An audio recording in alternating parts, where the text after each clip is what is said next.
One. Hey everyone, welcome to the five. Hey guys, Hi, all right. Hi. and hello to our audience. We're here for another episode of the five. And before we get started, be sure to like or dislike, hopefully like, What is comment, and happening? subscribe. You see, it's What? happening. Girl, Oh my God, I'm not, don't press stop. And we're, be sure he to done like, fell over. Jesus. not dislike, comment, and subscribe. He said, don't press stop And and then don't mess press up. dislike. And this is And our she said, and bloopers, don't press guys. dislike. And we're coming in to discuss if you are to ever think We about what can you still do. recording. I'm yeah. Want me to stop? No, Oh No, my go keep gosh, you keep cutting me off. Our topic tonight is what should one do once you've ended a relationship, divorce or a long-term relationship, and how should you move forward? And if and when you'll be ready to move on to start another date, start another relationship, or start another, I don't know, dating in the scene, getting into the dating scene. That's our topic, ladies. What do you think? Good topic. Good topic. Um, in my opinion, I think it's gonna vary for different audiences and the situation per situation. Yeah, I agree. Um, for some people, they may have already disconnected from the relationship before they actually verbally said to family or to whoever that it's over. They may have already, did their homework and tried to save the relationship. Um, they may have already tried therapy. They may have already lived separately. They may have already did the the work before they actually presented it to loved ones. So we don't know what time frame that may have been for them. So it may look like to the outside world, you're just saying this, and then now it's this. Mhm. Um, so it really depends, but I think overall, after any type of relationship, it should be some type of intermission in between. I agree. Because you don't really realize, for me, for an example, after my divorce, I did the work in X, Y, and Z before I actually told my family that I was separated. So at that point it was done. I was over it. Um, and I said immediately that I'm young, so I already knew I wanted to remarry.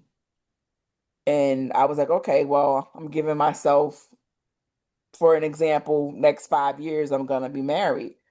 Well, you know, fast forward, I've been divorced 10 years and I'm still single by choice, but I'm still single. And at one point I was not dating at all because I was just, you know, it's just not what I wanted to do. But for me, without prolonging the answer, for me, I realized in me not dating and just having my time to myself, which I didn't have a problem also with people they don't like doing is being by themselves and dating themselves. I did that before I was married. I didn't mind going out by myself, going to the movies, treating myself to dinner. Matter of fact, people will look at me crazy like she's sitting by herself at a restaurant. Yeah, fool, I gotta eat too. And I Mhm. would have my journal, my headphones, and I'll be in my own zone. But to me, it was normal. So I went right back into that after my divorce. But I do want to say this, that I'm happy that I did so because I did realize that I needed time to heal. Um, which initially I'm fine, it didn't work out. Of course, I didn't expect to be divorced. Um, but it didn't work out. But again, fast forward to years later, I realized that healing was an important factor. And the way that I knew that I was healed is when my ex and I Hmm. talked about getting back together, is how I knew I was healed. Because Oh, wow. initially, people will tell me, "You're going to get back together. You're going to break over my dead body," which was my response. Over my dead body? Absolutely not. So my answer changed from earlier on to stating that to fast forward. I think it might have been 5 years later. Mind you, we never stopped communicating because we were friends prior to. So we still, even divorced, we still communicated, we still hung out. So 5 years later, when my answer started to change, I was like, wow, I had to heal. Yeah. So that's my input on that question. For me, it just really depends on where people are in their relationship. For an example, whether it's true or not, because you don't really know what to believe in social media, but I'm sure we all seen the post where Eva and her ex-husband are supposedly back together and she's supposedly pregnant. And then you seen her with a big cheese during a video. So it just depends on everybody's situation. Sometimes you do need that break to figure out what's happening. I wouldn't advise moving out to figure it out. If you're going to figure it out, I think you need to figure it out within the same household, just my opinion. But for some people, I've heard of them separating, leaving it at a pause to walk away, and sometimes they come back 10 times stronger, or, you know, so that's what I have. That's my personal opinion and my experience on that question. For me, speaking from my own experience, for those who don't know, I've been separated. I'm separated currently, and going on will be almost 3 years now. And in these 3 years, well, I guess in the past last year, I'm definitely ready to. I want a new relationship. I want to be, because I consider myself a how they call it, a one man relationship. Like, I'm not a person who does the casual dating. Like, I'm a One relationship woman's person. man. Yeah, I'm definitely a relationship person. And during this time I am going through my healing process, and which is highly, highly, highly needed and necessary. Been married for over almost 20 years. So I am beginning to feel like, I'm ready for someone new, but I know I have to get through that healing, because it wouldn't be fair for the next person to, enter them into my space and I'm not completely healed. That's not fair for me. That's not fair for them. And Hmm. for the new thing that's going to happen, I have to give it a fighting chance. But yes, once I am ready, I definitely want to have that relationship, prayerfully as soon as I'm done, and divorce is final. That is my plan, because I do want to be in another relationship. I consider myself a wife, not a girlfriend, but a wife, and I desire to keep that and to continue that with something new. I'm ready for the new. I think sometimes loneliness creep in and you forget all about healing Yeah, because you start to get lonely. And you do have to heal because again, you'll take everything from your past and bring it to somebody that probably don't deserve it. So healing is really important. it is. It is healing from the mindset, healing from what was done, healing from what was said. Just Lots of the healing. ending period. How it Is, ended. Mm-hmm. the relationship being over and be something you definitely have to heal from because it hurts. Mm-hmm. True. And not even just that, but like you said, you've been married for 20 years. So, um, I'm sure you're not the same person Oh no. for 20 from, the beginning of your marriage. So it may be something total like your desires and Yeah. wants and needs has definitely changed. Yeah. Um, Yeah. To put it so lightly. Uh-huh. yeah, so that's like a different viewpoint going forward. Mm-hmm. Um, and then, depending on the individual's marriage, it also opens your eyes as well to even know the more maybe what you accepted that you accepted then that you're not willing to accept going forward. Mm-hmm. Mm-hmm. Um, ways that you might have things that you might have done that okay, going forward, I'm not going to do this. Mm-hmm. Um, so you're definitely a different person. Yeah. Um, so then that's also another thing on why I think it's important for people to have that intermission, um, to dissect some stuff. Like again, I said earlier, I didn't even realize that I needed to heal because, you know, I was fine. I looked at it as, oh, it was a relationship or a friendship that didn't work. Um, next. Mm-hmm. But Yeah. um, yeah. There's a lot of people who are afraid of that word single, and because they're afraid of that word single and what they think it means, they try to avoid it in the worst way possible. And in doing so, they pack on baggage after baggage after baggage from relationship, however long it lasted. And so I think if the world can normalize the word single just like they normalize the word marriage, just like they're normalizing these other words that they're saying now.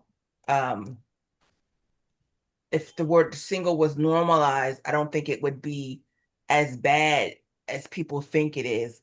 I think, especially if you're like in your 20s, obviously you're not the same person now that you're in your 30s and you're in your 40s. And so what you required or what you thought you required dating is not the same. And so in order for you to really truly understand who you are, a person doesn't understand who they are sometimes until later on in life, until we don't understand what they really, really want, what really makes them happy in life, to get a full understanding of that until later in life. Now, if you're one of those that's younger and that's great, but that's not the majority.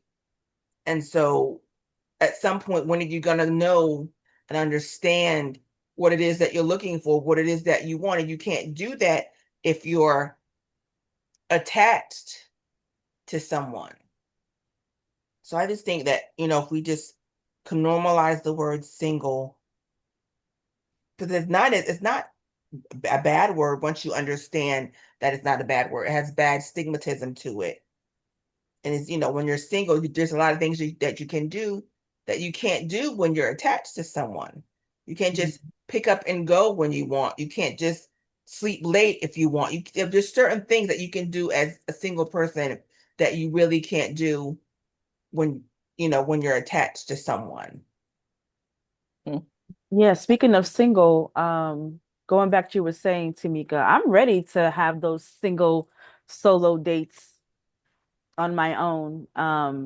I can honestly say I'm kind of apprehensive, but I'm ready. It's been a couple of years on my own, and I think I'm ready to take the take the night out on my own. Like it's just to have my own, sit at my own table, have my own glass of wine, my own meal, and just eat and enjoy my own personal time. I'm ready for it. Go to your own It's happy I hour. am. Mhm. Yeah. Yeah, all by Listen I to yourself. can some music, some Hmm. compa, you know, I Hmm. can and just honestly say it's I recommend it. I highly recommend it I'm ready for it. for men and women that are single that know they want to marry at some point. I really recommend like dating yourself. Mhm. Yeah. It's an awesome thing, and it's a difference of being alone and lonely. Lonely, yeah. It's totally two different things, and you have to like I'm not lonely, Hmm. but I'm okay right now being alone until my next Yeah. my Mr. Right for me comes forward because it's an awesome experience. Like you're free. You don't realize what freedom that you have. This is slightly different, but I told my sister the other day that I really don't know what mental capacity I was in when I got another puppy. And I'm just Mm-hmm. like, oh my God. Like I Yes. just want to walk downstairs and not have somebody at my ankles. It's like having another child, like So it's literally. the same situation as, you know, being alone. Your freedom is not there. I can't just pick up like I used to and just get in the car and roll out. Like I Nope. gotta pack her stuff. I gotta pack her food. I have to make sure she has what she has, put my stuff in the car, or make sure I can find a sitter before like I just can't get up and move freely how I used to move. So I've noticed that and it's just like, oh, I can't just go lay in the bed because I'm just needing to take a break and go to sleep because I know that she's there. And then I feel bad because I'm like, I can't leave her crated up again when she was just crated up for 8 hours. So I have to what? Put her feelings and her needs before mine. So it's just like a relationship. Hmm. So it's very important to be able to date yourself, to be able because you will want someone to invest and consider you and to compromise for you. And if you can't do that, then you're not ready for a relationship. Mm-mm. Because a relationship, no matter what type of relationship, that's basically what it is. It's considering the other person before yourself. Yeah. Um, but I think being single and dating yourself and being alone is an awesome thing for a time frame. And if you're able to do that for a long period of time, then a relationship, a marriage, you should be able um to accomplish that when you're able to know what it's like to be alone. Because even in a marriage, you guys still need your separate Separate time. life. Hmm. Yeah. Healthy marriage. You still need your separate time. Even though you do things together as a couple or you may do things together as a family, but to have a healthy relationship, everybody needs a break. And Hmm. you're still going to need his time. He's still going to need his time with the boys, and you're still going to need your time with the girls. Or Yeah. whether your time is just going to get your hair done and his time is going to get his hair cut. Whatever that looks like for that couple, you still need your individual social life to be able to have a healthy marriage together. Keyword healthy. Yes, absolutely. I think it's like I think it's important to like really emphasize the healthiness of healing and how you heal.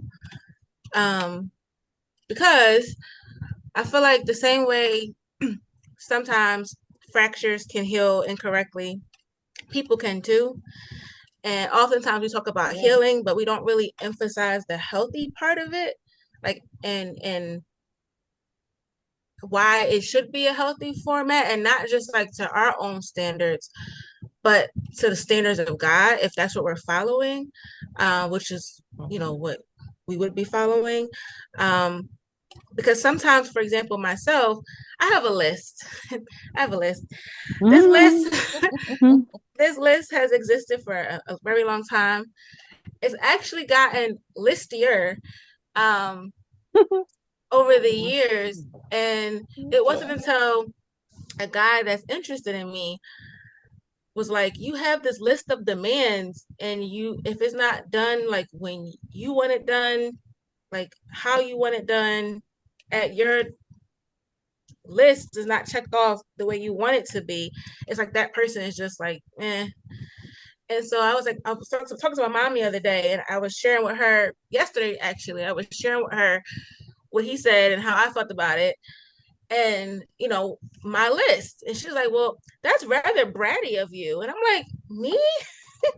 And she was like, yeah. She was like, yes, being non-tolerant or having a different your interests, your desires having had changed over the time of however long it's been since your last relationship or marriage, and what happened in that situation. Time does change things. Time does heal all wounds, but it doesn't always heal it correctly if it's not allowed to. And so I made this list of like things that I want you to do. And she's like, but like she's like, the person that's gonna be for you is, you don't have to walk out here demanding this list like the first time you shake somebody's hand, like, hi, this is my list. What's your name? Oh no, like don't do that. You don't have to like even not even like just that like blunt, but it's like generally you don't have to announce whatever your desires are at the very first encounter or very or 10th conversation.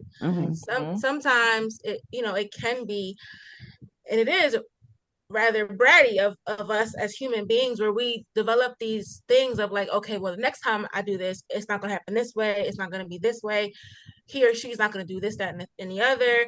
Like we naturally develop coping mechanisms that will help us try to avoid or prevent situations. It's just how our brains operate. But it's like at the same time, that's a form of incorrect healing. If we have this list that's as long as we are, and I'm 5'7", and the list as long as me, and I'm giving people this list, maybe not at the very first handshake, but it is, within a conversation, at some point it comes up as, well, this is what I want. If you want my attention or my affection or my conversation, then you have to meet these things. And realistically and honestly, spiritually as well, it's not healthy to heal that way necessarily, even though we say, well, I'm healed now. But it's like, I challenge ourselves and in our audience to also say, well, is this a godly way of healing, or is it the way I healed? It's different than when you go to the surgeon and you say, well, all right, fix this. This is my damage here. Here I am. Versus, well, I'm gonna just patch that up over here. I'm gonna patch that up over here. I'm gonna put that back there because that felt kind of funny. And we're doing our own healing process, and it's not always right or healthy or effective in the long run. We just be like, well, I'm ready now because I think my boo boo's covered up and it looked good. It looked better than it did the last time.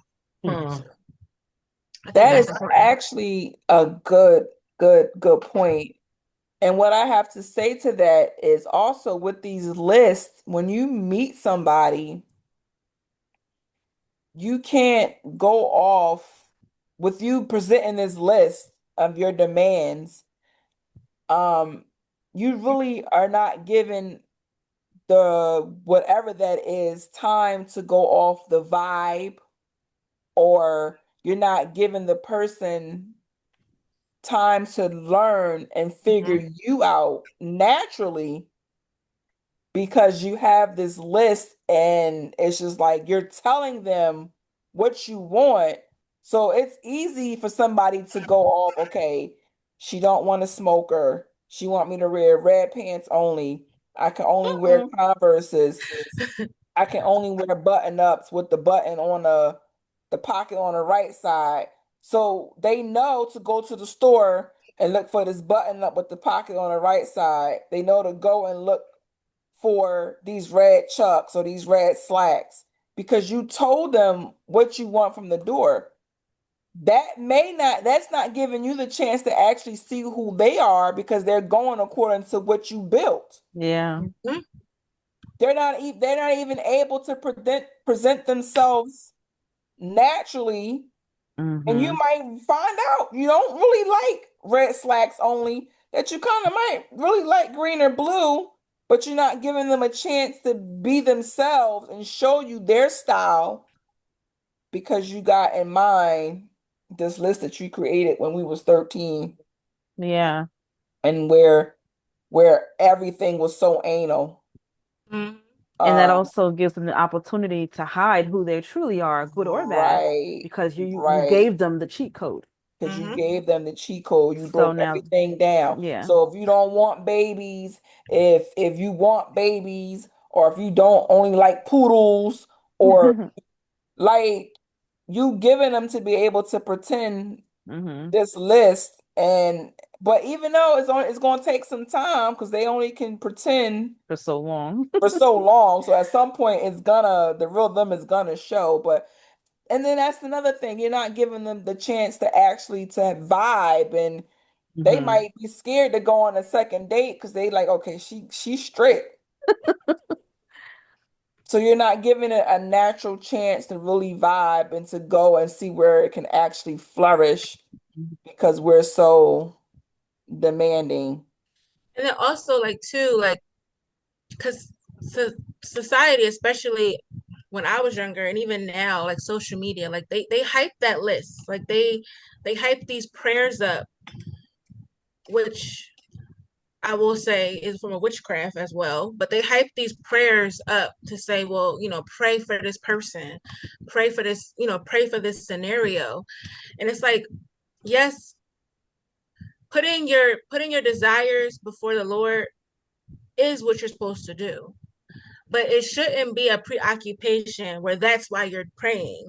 It should be, you know, you talking to God. It's a general, he's there for a general, like, you as a person. It's not just for whatever you need. You don't just put your um sacrifice on the altar essentially and then say, well, work your magic, will Jesus in the corner. Like, we do that often because we're taught that we make this list, we do this prayer, we do whatever we think a good Proverbs 31 woman is supposed to do. We do all these different things that we're told to do, or shown to do, or we read and translate as what we should be doing. And it sometimes it can be from a witchcraft. It can turn into an obsession or a preoccupation where we're not really. It's not. It's all just not healthy. That's the point. It's not healthy. But So, society teaches us to from a young age that marriage is the goal. This is how we acquired this marriage, and it's like a little formula that we should aspire to attach ourselves to, including this list that may or may not be as long as me. That also is added to after like heartbreaks and taken away from and trauma. So yeah. So I think that's something to consider, is how we approach God, and how we really just handle our desires and our transformations as women, as people, as men. So let me say this, future, because I know in the Bible in itself, Psalm 34, Psalm 37:4, that scripture where it says, the desires of your heart, right? And it says, before, that's why it's always important to read stuff in context. Before that part, it says, delight yourself in the Lord, Mhm. and then he will give you the desires of your heart. So that kind of just speaks to what you're saying. If you're just focusing on your desires, but then you're not focusing on delighting on yourself unto him. And what does that mean to delight yourself in the Lord? You're doing things that makes him happy. Yeah? Is that what it means? I've learned that that's essentially like the first that that's the first relationship you really have. Yeah. Like we always think about our parents as our first connection. But before we had parents, there was God. Mm-hmm. So and even like as young women, no matter what your age is, I feel like we're all young. So as women, we're taught that our fathers are our first love. But Mm-hmm. really, those of us that believe in God and those of us that, grew up in that culture, I've learned that it's completely opposite. Like if nobody else ever cares for me more than anybody else ever cared for me, I know God does. Yeah. So why if I can't and I'm not it's not a performance, it's nothing that I'm trying to strive to earn, but if I can't do and be delightful to my Lord, then who else am I supposed to delight for or Mm-hmm. in or by or because of? Like that's a lot to put on a human being as yourself and then as that other person that is expectant of you and vice versa. Mm-hmm. Yeah. Yeah. That's a And lot. and the part where you say it becomes obsessive, it becomes like your mindset is only focused on gimme, gimme, gimme, gimme, gimme all that I want and I want, and then you forget about, okay, what does God want? Like it becomes kind of, selfish in a way. You're so self-absorbed into your own thing, what you want, the things that matters to you, and you forget about him. And I And it's guess like, it would be a form of witchcraft because you put him completely out the picture. Becomes kind of egocentric. mm-hmm. Yeah, that's a little scary. When I was okay with being alone and being single, once I entered into a relationship, some things was really hard because I was so okay with being alone. Like walking past with the drill, like he's like, "What are you getting ready to do?" That I'm getting ready to hang my picture. So some things like that when you single, you have to understand that you get so used to doing a lot of things on your own, being okay, being single. And once you get in a relationship, you got to understand, hey, you're not single. Sometimes it could be a little hard. I think I think our first mistake, well, one of the first mistakes that we make is having this list that you speak of, Felicia, Mm-hmm. because we have a type, and if you're paid attention, you keep getting that type, Same and that tape. type is not working out Yeah. for you. But Talk yet, about it. this is my type. And so I've learned Talk about it. from experience that once That's you the put problem. that list down and put your type away, Mm-hmm. you know, and when that person comes that's not your type, that's not on the list, that doesn't cross the T's or dot the I's that's on your paper, but he crosses the T's and dots the I's on the list that God has for you, Mm-hmm. which is completely different, but yet the same because Mm-hmm. he fulfills the needs that you have, not even realizing that you had these needs Mm-hmm. because we're so used to piggybacking off of old relationships. So, oh, this one didn't do X, Y, Z, so I got to make sure that Mm-hmm. that one does X, Y, and Z. And then it's too much. It's too much to keep up with. And so this is why we're in the world and not of the world. And we as believers shouldn't be doing all of this dating in the first place. And because it scrambles everything. It makes us off kilter, everything. And so if we just waited on God to bring that which He's created for us, however long that takes, and when we delight ourselves in Him, time wouldn't matter. All that time that would matter is, am I doing what He has called me to do? I don't have time for nothing else because I'm doing what thus saith the Lord. And so the next thing you know, they're there. That person that God has created for you is there. And again, He's not going to be your type, but He's going to be so much more than you could ever ask, hope, or think. He might be your type. It depends. He might, but that's not. It's not. That my point is, it's not a necessity. If we have to let go of that thought process, because this is how we keep jamming ourselves up, because we're picking the same prototype, and that prototype is not. It's failing us. It's failing us completely. Whatever that prototype is, however that looks for you, it's not doing you any good.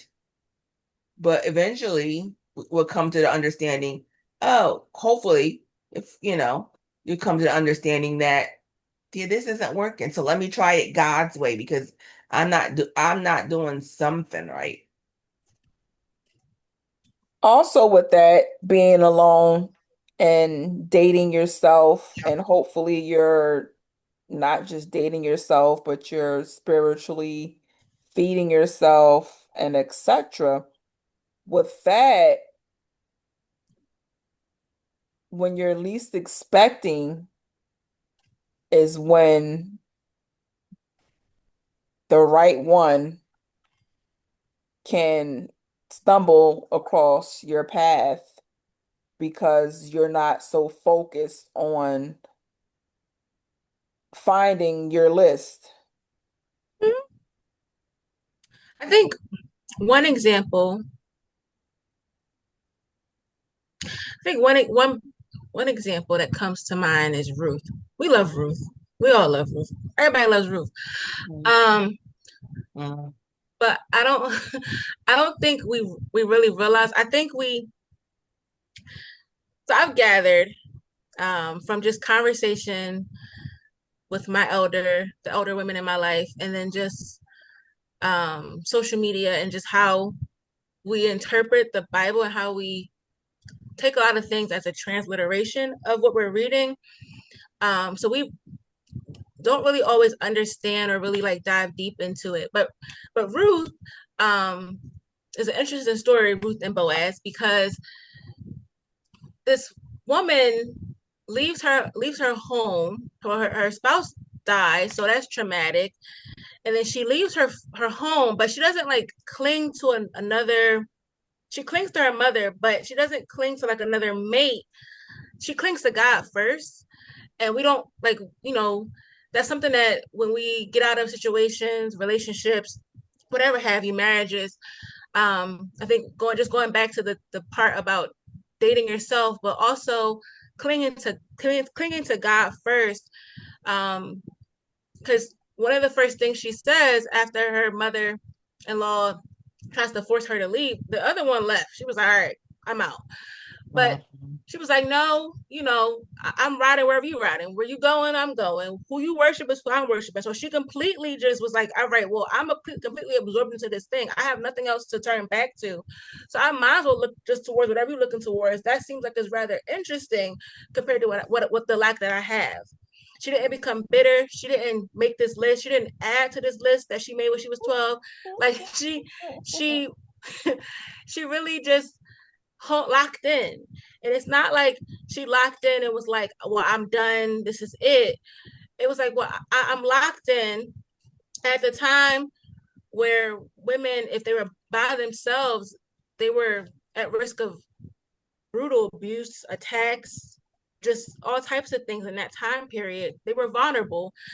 And so she, she didn't just lock in and just become a sheltered hermit per se, because we say, well, wait and wait till what God brings you. And we end up waiting at our houses for the UPS man to come with the 18th package because we didn't go outside. Um, and then you realize she didn't do that either. She didn't wait for the package. She didn't wait for the pizza man to bring the pizza. Like, she waited with intent and purpose to do God's will first, which automatically positioned her for whatever was next. It wasn't like, she went out, she did what she had to do, and it using, again, another key aspect I think to the whole thing too is also godly counsel.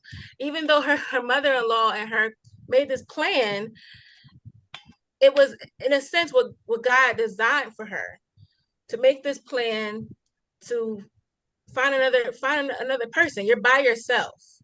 You can't be by yourself but for so long.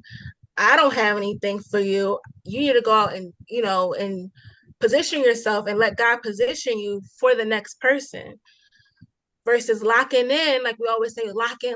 And sometimes we can misinterpret that phrase lock in, and we internalize it as separating ourselves completely from other people, when in reality it might be a situation where, whether that's church community, whether that's going out on a solo date, whatever have you, might just position you for something better. Putting on your mother's pearls might position you for what's next in phase in your life.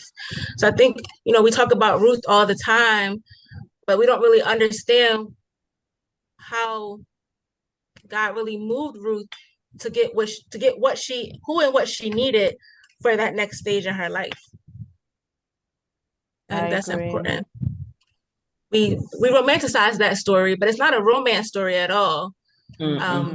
He technically, if the other cousin didn't marry her, whoever he was to her, I always say a cousin, but if that other person didn't marry her and didn't exchange sandals for the piece of land that goes with the wife, then Boaz that's what he was supposed to do as a kinsman. That was his purpose. It's not a romance story that we make it to be. It's not something, it's literally God positioning us, allowing God to heal us and move us to where we have to go for our next phase. And it's important for us to be in that right position, because he says, he that finds a wife, but he can't find you if you're off. You're not in the right position. Yeah, waiting for the Amazon package to come for the 18th time. Yeah. So it behooves us to maintain that process and keep in our processing, in our process of healing and getting in that alignment and getting that position, and to be ready to be found. And can he find you in your house? Put that question out there. It could be if you're always in the house. You're gonna marry. Can he find you in the house? The UPS Amazon person. Amazon man. Amazon man. I've seen some handsome Amazon men in my life. Pico man might have to come check something out. Yeah, those only ones that you're gonna find you. The cable guy. Utilities. Yes. Your landscape guy. Landscape from State Farm.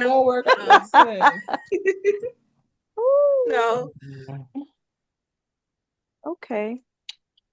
The EMT worker. Why you coming to your house though? You okay? You never know. I might have to push the button. Somebody call 911. EMT worker. He said, "Hello." Just testing the button to see if it worked. Not the button.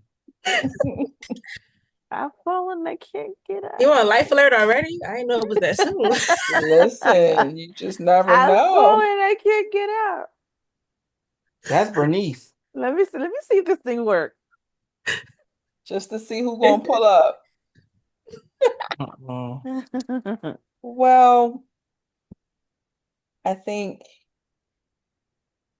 some good pointers were discussed. Mhm.